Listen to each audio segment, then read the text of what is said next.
நம்ம டிசைட் பண்ணிட்டோம் we are going separate ways. பாடகி சைந்தவி ரீசெண்டா ஒரு யூடியூப் சேனலுக்கு இன்டர்வியூ கொடுத்திருக்காங்க.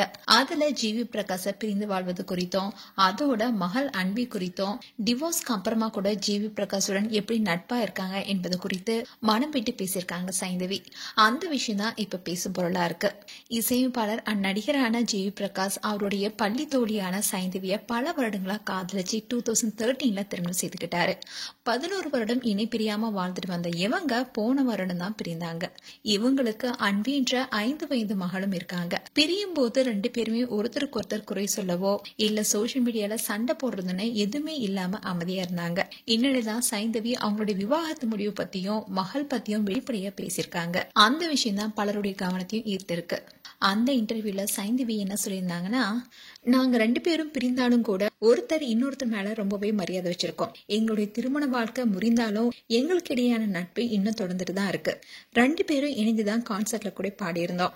அதோட மகள் அன்பியோட வாழ்க்கை எக்காரணத்தை கொண்டும் எங்களால பாதிக்கப்படக்கூடாதுன்னு 2 பேரும் உறுதியா இருக்கோம். திருமண வாழ்க்கையில இருக்கவங்களுக்கு மட்டும்தான் எது நல்லது எது கெட்டதுன்னு தெரியும். வெளியில இருந்து நிறைய பேர் அட்வைஸ் பண்ணுவாங்க, ஆலோசனையும் கொடுப்பாங்க. ஆனா அது எதுவுமே பலன் கொடுக்காது. நானும் ஜீவியும் ஆரம்பத்துல ஃப்ரெண்ட்ஸா தான் இருந்தோம். அதுக்கப்புறமா தான் திருமணம் செஞ்சுக்கிட்டோம். இப்போ எங்களுக்கிடையே விவாகரத்தும் ஆயிடுச்சு. அப்படி இருந்தாலும் எங்களுக்கிடையேயான நட்பு ஒரு நாளுமே மறையாது. நாங்க பிரியணும்னு முடிவெடுத்தப்ப கூட ஜீவி பத்தி மோசமா பேச எனக்கு தோணல. எங்களுக்குள்ள பரஸ்பர மரியாதை இருக்கு. நானும் ஜீவியும் இப்பவும் நண்பர்கள் தான். இணைந்து பணியாற்றிட்டு வரோம். வாழ்க்கைங்கிறது ரொம்பவே சின்னது. எந்த நேரத்துல யாருக்கு வேணாலும் என்ன வேணாலும் நடக்கலாம். இப்படி இருக்கிற இந்த வாழ்க்கையில நெகட்டிவ் ஃபீலிங்ஸா சுமக்க வேண்டிய அவசியம் இல்ல. எது நல்லதுன்னு மனசுக்கு தோணுதோ அதை பின்பற்றி தான் வாழ்றோம். நாங்க கணவன் மனைவியா சேர்ந்து இருக்கல, ஆனா ஒரு பெற்றோரா சேர்ந்துதான் இருக்கோம். இப்போ குழந்தைக்கு அப்பா அம்மா 2 பேரும் பேசிக்கிறதுல அவங்களுடைய சுச்சுவேஷனே ரொம்ப மோசமா இருக்கு அப்படின்னு தெரிய வந்தாதான் அந்த குழந்தை பாதிக்கப்படும். ஆனா அன்பிக்கு அந்த சூழல் ஏற்படக்கூடாதுன்னு நாங்க 2 பேருமே கவனமா இருக்கோம். 2 பேருமே சேர்ந்துதான் மகளை வளர்க்கிறோம். அவ என் கூடயும் ஜீவியுடன் மாறி மாறி இருப்பா. எங்களுடைய பிரிவுக்கு அப்புறமா மகளுடைய வாழ்க்கையில எந்த மாற்றமே இல்ல. அவளுடைய அப்பா அம்மா சேர்ந்து வாழல, தனித்தனியா தான் இருக்கும்னு நல்லாவே அவளுக்கு தெரியும். அப்படி இருந்தாலும் அவளுடைய வாழ்க்கை எளிதா இருக்கும்னு தான் நாங்க பாத்துக்கிறோம். நாங்க கணவன் மனைவியா பிரிந்து இருக்குமே தவிர அன்பிக்கு நாங்க தான் பேரண்ட்ஸ். அதனால அந்த விஷயத்த நாங்க 2 பேருமே விட்டு கொடுக்க மாட்டோம்.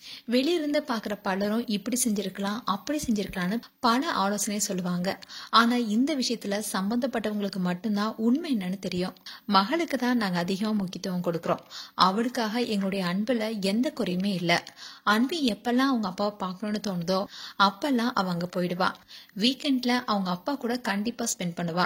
அவளுக்கு பாதுகாப்பு இல்ல என்ற உணர்வே ஏற்படாம நாங்க பாத்துக்கிறோம்னு சைந்தவி அந்த இன்டர்வியூல மனம் திறந்து பல விஷயங்களை பேசியிருக்காங்க. மேலும் சைந்தவி குறித்து உங்களுடைய கருத்துக்களை கமெண்ட் செக்ஷன் சொல்லுங்க. இது போன்ற வீடியோஸை பார்க்க நியூஸ் தமிழ் லிட்ஸன்ல சப்ஸ்கிரைப் பண்ணுங்க. மறக்காம நோட்டிபிகேஷன் பட்டனை கிளிக் பண்ணுங்க.